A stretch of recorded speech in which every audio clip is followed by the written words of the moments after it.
I'm gonna tell you how this all came to be. Right, this is about 5 years ago. I was taking a nap when I took naps, and I was taking a nap, and I had this epiphany, this dream that one day I was going to have my own TV show. Now, not that I'm anything like him, but I said I'm going to have my own TV show similar to like the Steve Harvey show, where basically it's my own show and I'm helping the world. Now, this was before this whole spiritual awakening, but this premonition came to me, right? So now, here we are 5 years later, and I'm like, why do I have to wait for somebody or some network or whoever to offer me the opportunity to have my own show and then tell me what to do and do a bunch of things that I don't want to do? So as always, I said, let's just go do it ourselves. This is what it is. So this is the birth of Conscious Conversations. I'm so unbelievably grateful and thankful that you all are joining me, because you could be doing anything right now. I just want to tell you right now, if you haven't already, hit subscribe. Make sure you hit that little bell thing, right, for notifications, so you know when I hop on Wednesday at 12 p.m. Eastern, you know what time it is. All social medias at DG Mindset if this is your first time here. But something tells me if you're here, you're familiar with me. So here's what we're going to do. We're going to open this up, right? This is for you all. But first, before we open it up, I want to break down some things for you. Here's the big thing I keep hearing. I keep hearing, I would, but, I want to, but, and I'm realizing the only reason why we aren't doing things or why we're not stepping into who we are is because we're waiting for somebody else to say, go and do it. Yeah, you can do it. Stop wasting your time. Stop wasting your time. Nobody's going to do that before you do it for yourself. This is what we call empowerment. When I hear like, oh, this is a women's empowerment movement, or this is this empowerment movement. When I hear empowerment, you know what that means? Whatever that group is, they don't need permission anymore. They're not waiting for someone else to tell them, go and do this. So I'm here to tell you all, go and do it. You sign your own permission slips. We just did an episode on this yesterday for the Pathway to Your Results podcast. By the way, if you have not heard it, make sure you hit subscribe. The Pathway to Your Results podcast, the episode we recorded yesterday, we talked about permission slips, right? We got permission. I'll tell you what the biggest permission slip is. Money. Money. When I get money, then I'll do this. If I had more money, then understand what happens. You freeze yourself. You put yourself in jail. What happens when you break the law, right? It means you do something without having permission. I can't go rob a bank because they're not giving me permission to go rob the bank. But if they gave me permission, I would not be unlawful. But every time that you essentially what we call commit a crime, that is you doing something without permission. Here's the issue. You're waiting for someone else to give you permission. You're waiting for someone else to say, hey, go and start that job or start that company. Go and chase your dreams. So here's what ends up happening. You put yourself in jail psychologically. Psychologically, you're putting yourself in a prison because you're trying to do something without being given permission. So, for all of us that are on here right now, give yourself permission. At least, look, give yourself 30 days. It's going to be, it's going to be scary. It's going to hurt a little bit. It's going to sting. Give yourself permission to go and be and do things that you have never done before. Most importantly, give yourself permission to become this new version of yourself. Give yourself permission to step into the version of you that the world has never seen before. And by the way, like I said, check out the podcast on Pathway to Your Results. So here's what we're going to do. I see some, for those of you that do not know, we're on YouTube right now, and I'm actually about to get us out of Instagram, but go over to YouTube right now at DG Mindset. This is the live Conscious Conversation show. This is the first episode. We will do this every Wednesday at 12 p.m. If you have any questions, go over to YouTube. I'm answering them right now. So someone said they're dealing with anxiety advice. So you want advice on anxiety. Here's I'm going to give you my perspective, and understand when I'm saying this. I'm not giving you medical advice. I'm not giving you anything other than my perspective from my own experience of how I deal with things that we refer to as anxiety, okay? first thing I do have to do is understand the root of anxiety. It's future-based thinking. I know that future-based thinking is what we would refer to as the ego. The ego only exists in the future. It only exists in the past. It does not exist in the present moment. So if I'm feeling anxious, the first thing I have to tell myself is my mind is not present. When my mind is present, I've just eliminated the opportunity or the home for anxiety to live in. So I have to come back to now. How do we do this? We do this through breathing, right? And I will tell you the fine people at Camuso, if you guys can see this, this is called the shift, right? CamusoDesign.com, they have done a fantastic job of creating this breathing apparatus that helps you to come back to the present moment. But here's what ends up happening. I tell myself, I'm not present. That's why I'm feeling anxious. Okay. The next question that I ask, what am I afraid of? Okay, anxiety comes because there's a fear of something that my mind has conjured up in the future. What is it that I'm afraid of? When I realize what I'm afraid of, I've just shined the flashlight of awareness on it. Once I've shined my flashlight of awareness on it, I can no longer be anxious about it. You're anxious because you're unaware of what the root cause is. This is why we're dealing with anxiety. And here's why anxiety runs rampant, is because we don't like the feeling and then we run away from it. Do not run away from it. Do not run away from it. All it's doing is carrying information that's trying to tell you what it is you need to uncover. So if you can reframe your relationship with this anxious thinking and tell yourself, my mind's in the future. What am I worried about that my mind is conjuring up? Okay, here's what it is. I'm worried about if I'm going to have enough money for tomorrow. Okay, why are you worried about having enough money for tomorrow? Because what if I don't have enough? Okay, what if you don't have enough? What are you going to feel? I'm going to feel like a failure. I'm going to feel like I'm not enough. I'm going to feel scared. Write down everything we're trying to shine awareness on, and here's what ends up happening. You'll start to see that it was just a mental rabbit hole that you had went down, that you had conjured up yourself. And we usually get to the root of it. Our fear is the fear of shame. Our fear is the fear of feeling unworthy. The reason why we're afraid of feeling unworthy is because it's going to induce shame. Do we see how this works? So know that it's always going to come down to the lowest vibration in this universe, which is shame. This is what every human being is running from. So when I know this, I know that if I'm feeling anxious, there's some layers I have to work through, but it's always going to come down to shame. In that moment, I need to affirm myself and let myself know there's nothing to be ashamed about. I am what I am. All parts of my journey, the abuse, the trauma, the triggers, everything is a part of my journey. Notice how I said a part. It was not the whole thing. It was just a part of it. The ego, though, wanted you to think that that part was the whole. Even worse, it wanted you to think that that was your identity. So also another thing that we need to do is be careful of how we speak. Do not say, I am anxious, because now you've just claimed that vibration as you. You are not anxious. You are having anxious thoughts. Completely different energy. So I hope that answered your question. I'm glad, Scarlett, that helped. What other questions do we have? I see a lot of people here from the community. I see Millie, Joanna. Who else we got in here? Maria. By the way, I just have to drop this in and tell you all this. We got 59 viewers right now on YouTube on the show.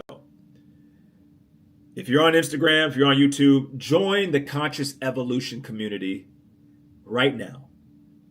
You will not find anything that provides more value in this physical universe than the Conscious Evolution community. I was talking to somebody about it, and they're like, okay, what's in the community? I told them we got live course, all live coaching is included in your community membership. Recorded courses, weekly power hours with me where it's live question and answer.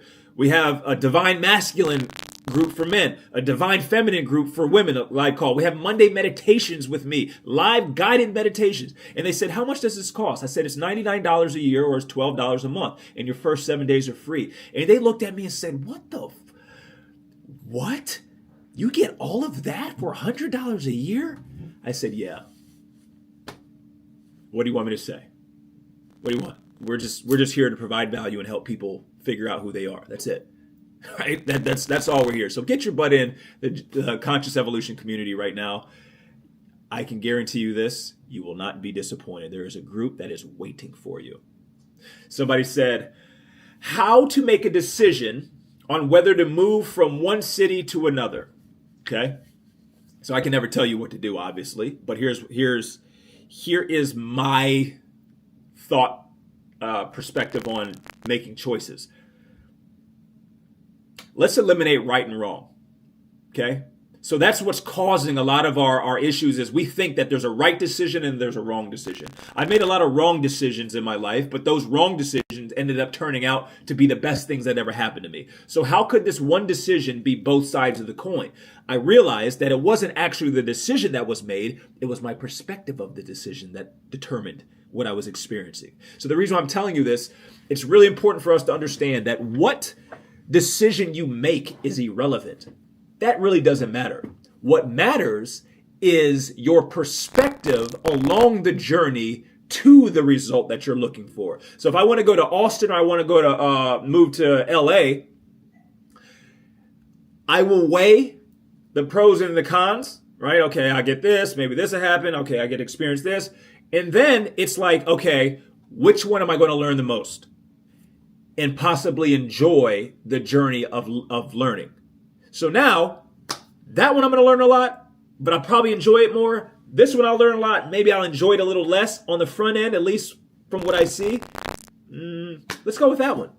So now there's no fear. You're not making decisions out of desperation. You're making decisions with a clear mind. You're making decisions with a clear conscience. You're not coming from a place of desperation, but instead of, you're coming from the higher vibration of inspiration.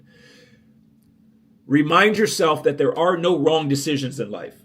There are no wrong decisions. Really, at the end of the day, if I want to keep it 100 with you, as the kids would say, we all going to end up at the same place anyway. We all going to end up at the same place, 6 feet under. You get yourself burned in crematory. It doesn't matter. At some point, the game's got to end in this vessel, in this life. So if I know that, what way I go is really irrelevant. The question to ask is, how much am I going to learn about myself going this way? How much do I foresee myself learning going this way? And this is going to keep you from making decisions out of fear. So let's go to the next question that we got here. What's your morning routine and how do you thank Spirit? Great question. So my morning routine, my alarm goes off at 5:45. My alarm goes off at 5:45. I put my headphones on. I turn on meditation music and I just lay there. And I'm going through I'm laying the foundation of gratitude. I'm laying my foundation of all my intentions for the day. So like this morning, I'm sitting here, I'm laying in bed, and this music's playing. And the reason why I do it in the morning before I get out of bed is because the conscious mind isn't all the way on. So the gateway to the subconscious mind is still fertile. So now everything that I consciously say is just going to seep down into the soil of the subconscious mind. So I tell myself, everything is working out for me, and I don't need anyone's permission for me to be who I am. Everything is working out for me, and I don't need any permission for me to be who I am. And I'm constantly saying this, right? And I'm trying to invoke as much emotional energy around this thought, around this statement as I can. Okay? 6:30, another alarm goes off. I get up out of bed. So I just spent 45 minutes in the morning affirming myself, meaning I'm filling up my tank. I'm filling up my tank. I'm filling up my tank. I'm filling up my tank. So now when life starts, when the day starts, I'm ready to go. Next, I get up in the morning. I take care of the kids. Kids got to get ready to school, make them breakfast, do whatever. Then once I get them on the bus, I'm going back to my sacred stillness time. This is where I will do breath work. This is where I will engage in plant ceremonies if needed, healing ceremonies. This is where I do my journaling. This is when I do my reading.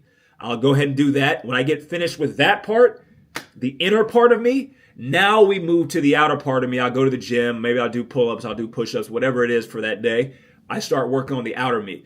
By the time 9 o'clock hits, 9:30, I've taken care of DG for the day. DG's good. Now we're just in maintenance mode throughout the day, making sure I'm monitoring my thoughts, I'm monitoring my emotions.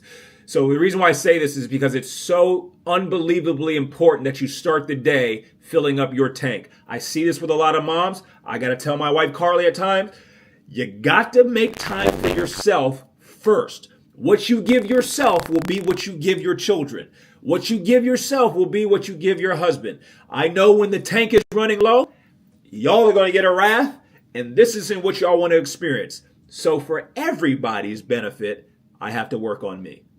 Give yourself permission to work on yourself. So that's just a little bit of my morning routine and what it looks like. So you got that right. Kathy, tell him one more time. Say it for the people in the back. You can't pour from an empty cup. I got to fill up my pitcher. I got to fill it up. I fill up my pitcher. And I used to feel guilty about it. You know why? Because this is what they used to do. They used to tell you it was selfish. Y'all going to make me start preaching. Joanna, they're going to make me start preaching. I didn't even want to start. They used to tell you that it was selfish to work on yourself. You know why they said that? The ones who told you was selfish was the ones who was using you to fill up their cup. That's why they said, girl, you better not do that. That's selfish. I wouldn't do that if I was you. You better stop. Girl, you better take care of them kids. And then guess what? You over here like this. And now the same one who told you to go take care of you, to take care of them kids, she's like this. Girl, I need you to do this, this, and this. And you are too mentally fragile because you have low willpower, because you have low energy, because you didn't fill up your cup. You can't even say no and put up a boundary anymore. Why? Because you neglected to send that energy to yourself, and now you were sending it out there. If it's triggering, I'm sorry. I just came here to speak to your soul. So I've had to tell my wife many a time, these kids love you and they're going to live without you at some point, but you got to take care of yourself. But what ends up happening is we root our identity in being a parent. We root our identity in being a mother. That is our core. That's who I am. That is not who you are. That is not who you are. That is what you do, because at some point you weren't a mother. At some point you weren't a father. I've seen 2 children be born live in my life, and they didn't come out with nobody else. They came out by themselves, butt naked, screaming and hollering. You came into this world by yourself, which means you were already equipped with everything inside of you that was needed, not contingent on my husband and my kids and this job and this money.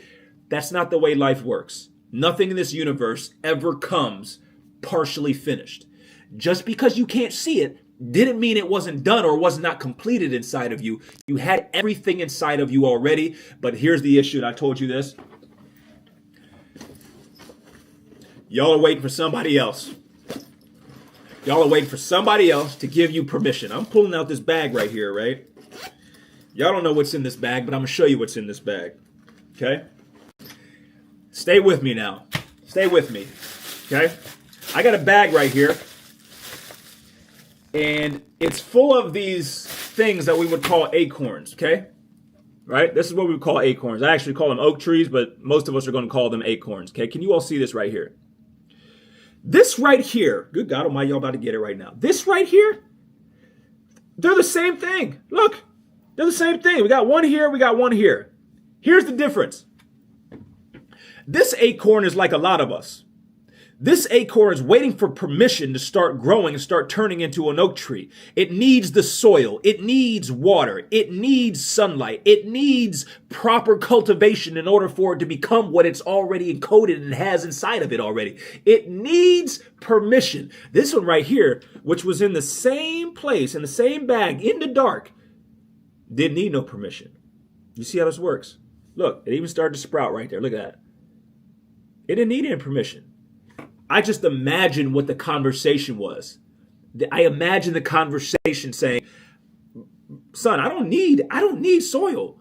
I don't need soil. Yeah, but I don't need no soil. I don't need it. I don't need it. I don't need water. I don't need sunlight. We're going to go ahead and get this party started. We're going to go get this show started. The difference is one had put its permission slip outside of itself. This one had kept its permission slip to itself. When you start understanding that your life is nothing more than a bunch of permission slips, it was you who was supposed to sign the permission slip. And that's ultimately what it comes down to. I'm trying to get everybody everybody who I come in contact with to step into their greatness. You know what greatness was? Greatness was you signing your own permission slip to go and do, be, and have. You did not need someone else's permission slip. It was just you. So I just went off on a tangent right there, but I just had to leave you with that. Next question. Did you ever try spiritual ceremony with ayahuasca mushrooms? Yes, absolutely. So I can tell you, I'll go ahead and let you guys know. In March, I have an ayahuasca ceremony that I'm partaking in. I've done it before by myself, but this time my lovely wife is going to engage in it because she's at a point in her journey where she's able to go on this journey, right? So we're doing a ceremony together. And then I'm going to have my own the next day by myself.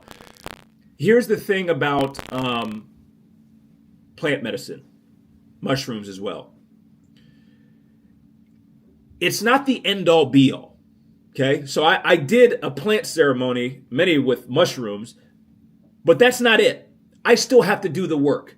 What it does is it allows you to get deeper quicker, but you still got to do the work. And unfortunately, in the spiritual community, what I'm seeing is we use mushrooms or ayahuasca or as this. It becomes just another vice that the ego uses outside of us. No. You can take ayahuasca all you want. You can do it. You can do mushroom. You can do anything you want, all you want. It's not about that. It's about the daily work that you're doing on yourself. Am I doing shadow work? Am I contemplating and reflecting? Am I doing healing wounds? That's the real work. And then when you supplement it with plant medicine, this is what it essentially expedites the process. So I will tell you from my ceremonies with mushrooms, they were super healing in the sense that it allowed me to see things as it was instead of this illusion, instead of this mind-made construct. Okay, so I was able to see really what reality is. I was able to see myself because essentially what it does, it gets rid of the ego. And now when you get rid of the ego, you see yourself for really what you are. You're not this tattered, beat up, abused, tethered, chained up individual. You get to see yourself pure love and light. And that's in a nutshell. I could go into detail probably, but we'll save that for another episode. So it gets rid of your ego. Yep, that's the easiest way to put it. Let's see what else here. What other questions do we have here? Let's see here. We have a question from Taylor. Taylor says, how do you do shadow work and where do I start looking for places to do so? Will shadow work help me forgive myself and others? Absolutely. And here's the easiest way to do shadow work, okay? Go on a quest. Go on a quest. We go on a quest by asking questions. When you ask questions, what ends up happening is you start to basically go down roads and gravel pathways that you would not normally go down. And you start to see things differently. So here's what I started to do. I would go sit out in the woods and I'd ask myself, what am I afraid of? What am I afraid of? Then I would ask myself, what are my biggest insecurities? Meaning if I could let them go, I would feel, oh my goodness, I would feel so just free, empowered. And I wrote all of them down. These are in the dark. These are out of my awareness. And by asking the question, by going on the quest, now I start to bring awareness to them. So now once I have an awareness of what my fears are, what my insecurities are, I got to get to the root of them. When did I first feel these fears growing up? Okay, that's the first question. And then I'll ask why. What situation happened? Maybe I got bullied. Maybe I got made fun of. Maybe something happened. Why? By you asking why, you're peeling back the layers now.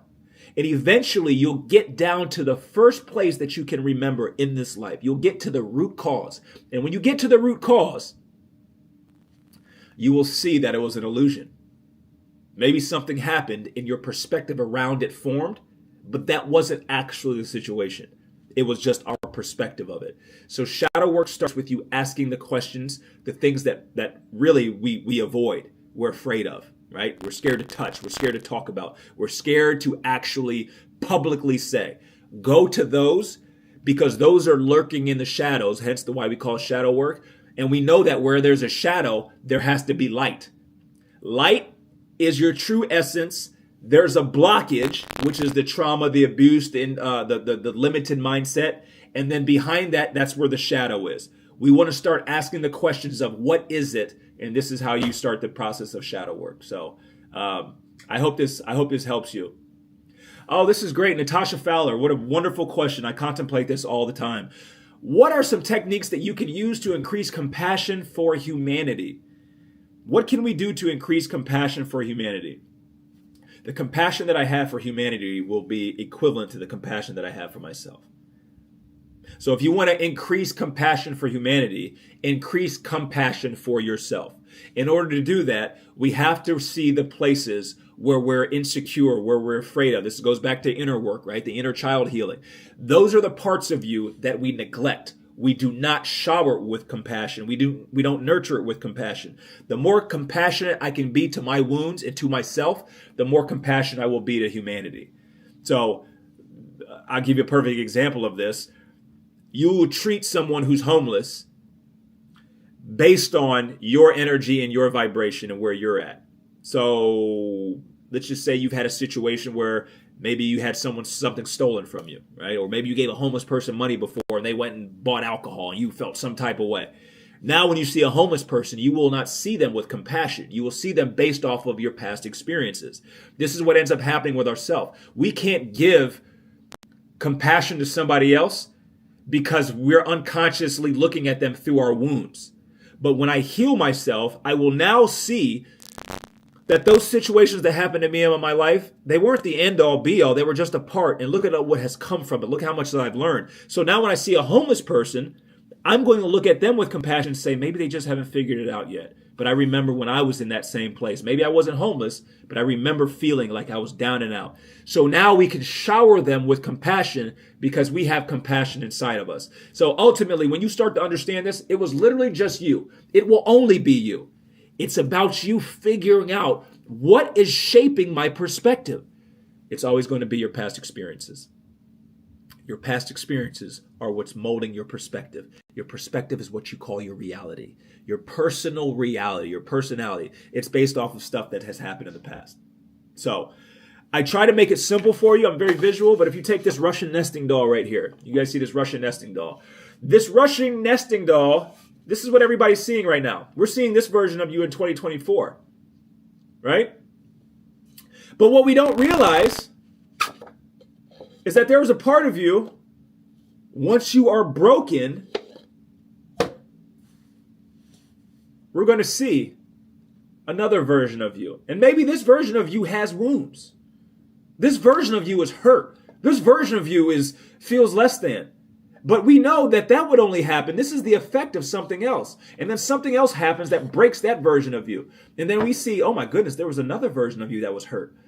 There was another version of you that was broken. There was another version of you that was unworthy. But we know that would just be the effect of something that came before. Oh my goodness. And then something happens to break that version or trigger that version. And then look, oh my goodness, there's another version of me? What? This is, oh my God, I thought I had healed. That's what people always tell me. I thought I healed. Yeah, you healed one of them. You didn't heal all of them. Don't you think that you're done? And then you realize something happens. There's another one. Oh my goodness. Oh my goodness. I forgot about her. I forgot about this version of me. I forgot when I was 5 years old that this happened. And then look, there's another one. There's another one. And just when you think you're done, like, I healed. Yep, I went on retreats. I read Deepak Chopra. I listened to DG's lives. I subscribed to his community. Something happened, trigger you. Oh my goodness, there's another one? Man, what? Now, we could keep going on and on and on. But as soon as you understand that there's infinite versions, there's infinite layers of you, there's infinite layers inside of you, and that's why I had to go back. I got to go back and fix them, because all of these versions of you right here, all of these versions are shaping your perspective today. So I got to go back and rewrite the narrative. You see what I'm saying? This is what I'm telling you, until the day I die, until the day I leave this earth, it will always be, you got to go back. You got to go back, always. You got to go back if you want to move forward. Everybody wants to move forward, but we never want to go back. You got to go back. You got to go back. So now, this is the journey. This is the quest. This is the mission of going back, getting these versions of me, putting them back together, giving them what they need, and then guess what I've just done? I reshaped my perspective and my self-concept of who I am today. Now that I've done that, I've healed him because he felt like he was broken. But if I heal him and make him feel whole, then the next one's going to feel whole, right? And then guess what? If he's whole, then the next one's whole. And if he's whole, now this one's whole. And this is the way life works. So I hope this has helped. I hope this has helped you. I hope this has given you just a little bit more perspective to see kind of how this framework of what we call life is called. Durango Payne, thank you for the super chat here. If you're on Instagram, I'm about to get off Instagram, go over to YouTube. Go to YouTube right now. This is where the questions are. Go over to YouTube at DG Mindset. At DG Mindset. Go over to YouTube right now. So we can do anything. There's literally nothing we can do. Sorry, there's nothing we can't do. You can do anything as long as you're able to put yourself or give yourself permission to do so. That's really what it comes down to. Remember this visual right here. Always remember this. This is it. This is it. Can you give yourself permission to start growing and start going without needing soil, water, and sunlight? Because if that acorn could grow in a bag, surely you can go off and be what you're trying to become. Surely. So, Davis, thank you. Thank you.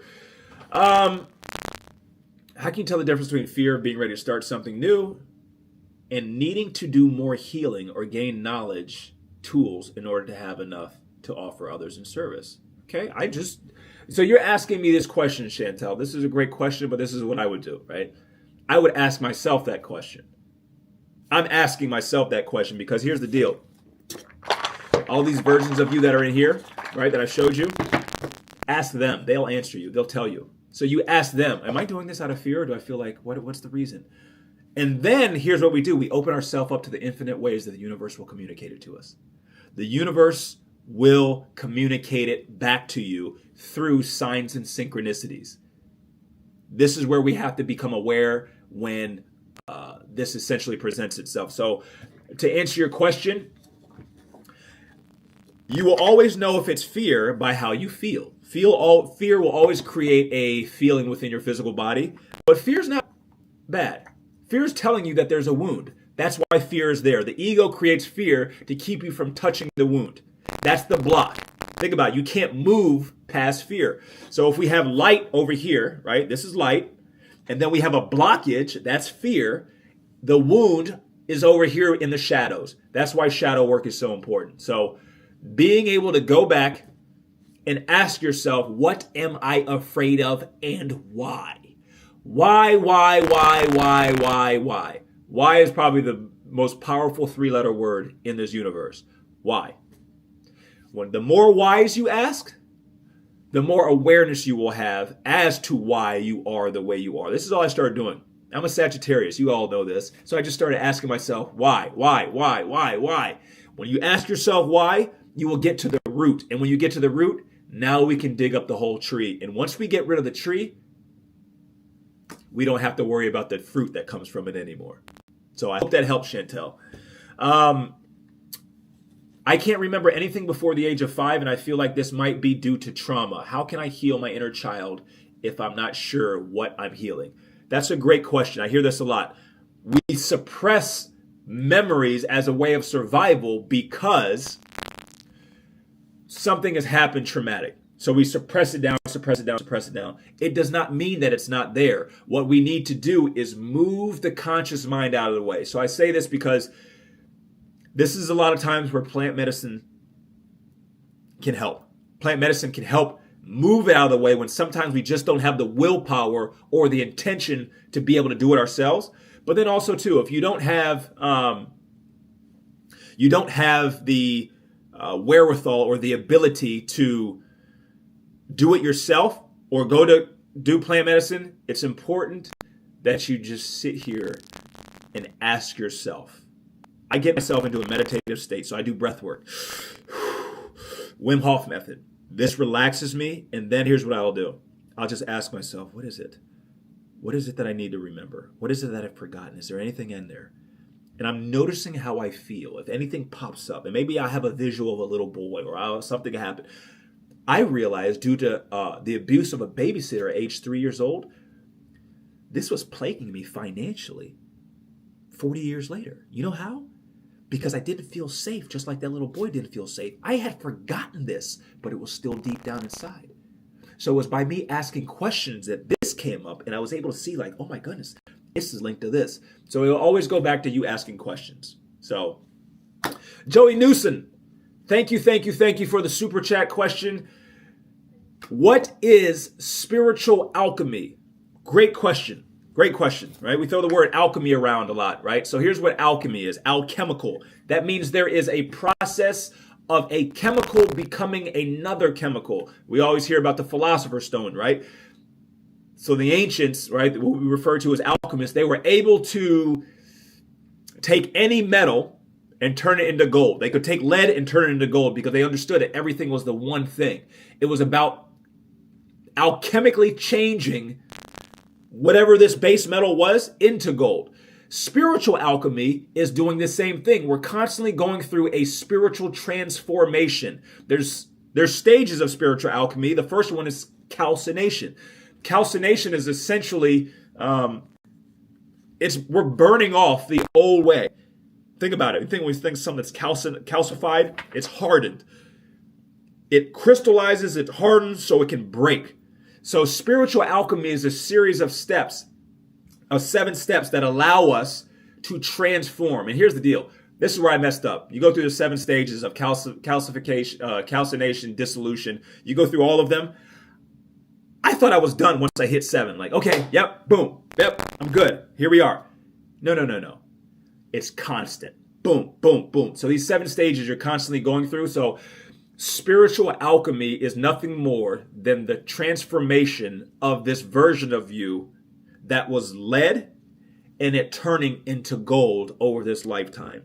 It's through your awareness. It is through you consciously, intentionally making changes internally so you can yield changes on the outside. Here's the beauty about spiritual alchemy. Once you get the hang of it, this is one of the systems that this life runs off. Once you understand it, there's nothing that you can't do because you can literally take any situation and turn it into gold. So I hope this helps. We'll answer. We got about 2 more questions here, and we got to keep things moving here. After you've found the root of the problem, is it just a matter of being aware and making a different choice from that point forward? Yes. Here's the deal. I probably have, and my wife, she sometimes is like, what are you doing with all these books? Because the books are starting to take up the office. But I probably read over 350, 400 books. Okay? That means nothing. What does that mean? It means nothing. I can tell you what Neville Goddard said. I can tell you what Dr. David Hawkins said, Eckhart Tolle, Joe Dispenza, all these, right? All of these things. But it means nothing without one thing.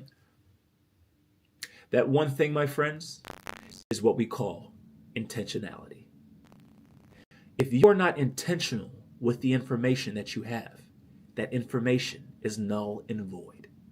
And here's what it means to be intentional. Conscious action. That's all it means.